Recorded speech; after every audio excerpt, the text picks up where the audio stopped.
Hi అండి. ఇప్పుడు నేను చూపించేది వంకాయ కొత్తిమీర పచ్చడి అనమాట. ఇప్పుడైతే వంకాయని స్టవ్ మీద బాగా పెట్టుకుని కొంచెం ఆయిల్ అప్లై చేసేసుకుని దాని నిండా అప్పుడు మనం ఇలా గ్యాస్ మీద పెట్టుకున్నాం అనుకోండి బాగా ఉడుకుతుంది అనమాట. ఈ వంకాయ తెల్ల వంకాయ చూసారు కదా, ఇలా స్టవ్ మీద పెట్టుకుని అది ఉడికించేసుకుందాం.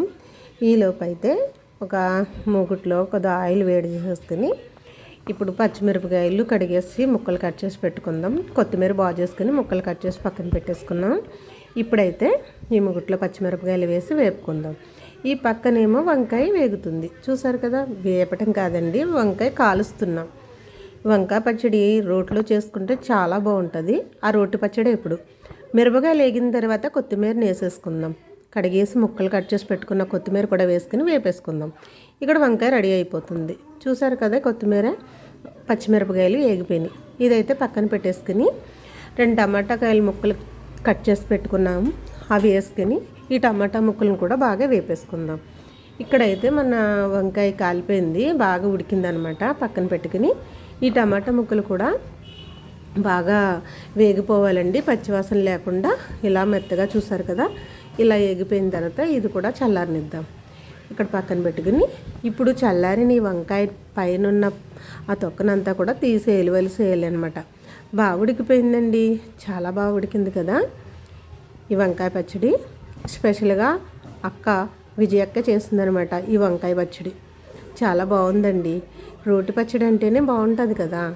ఇలా శుభ్రంగా వలిచేసుకుని ఇలా చూడండి, లోపల కూడా ఎంత బాగా ఉడికిపోయిందో. గ్యాస్ మీద అయితే ఎలా ఉడుకుతుందో అనుకుంటాం.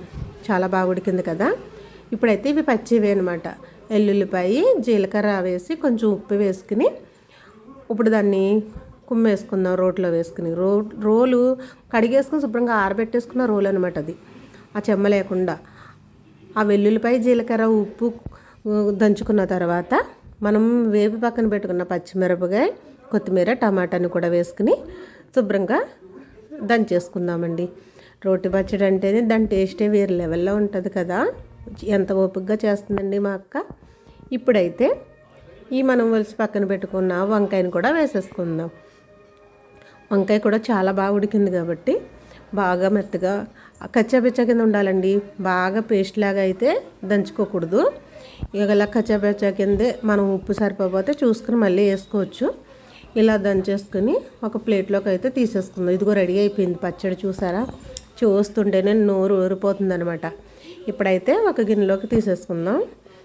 తీసేసుకున్న తర్వాత మళ్ళీ అదే మూకుట్లోకి కొంచెం ఆయిల్ వేసుకుని శనగపప్పు శనగగుడ్లు వేపుకుని మినపప్పు ఆవాలు కూడా వేసుకుని ఒకసారి వేపేసుకున్న తర్వాత ఎండుమిరపకాయలు కూడా వేసేసుకుందాం.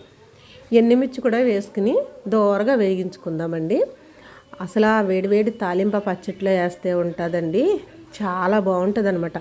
కొంచెం కరివేపాకు కూడా వేసుకుంటే ఇంకా గుమగుమలాడిపోతుంది కదా. అలా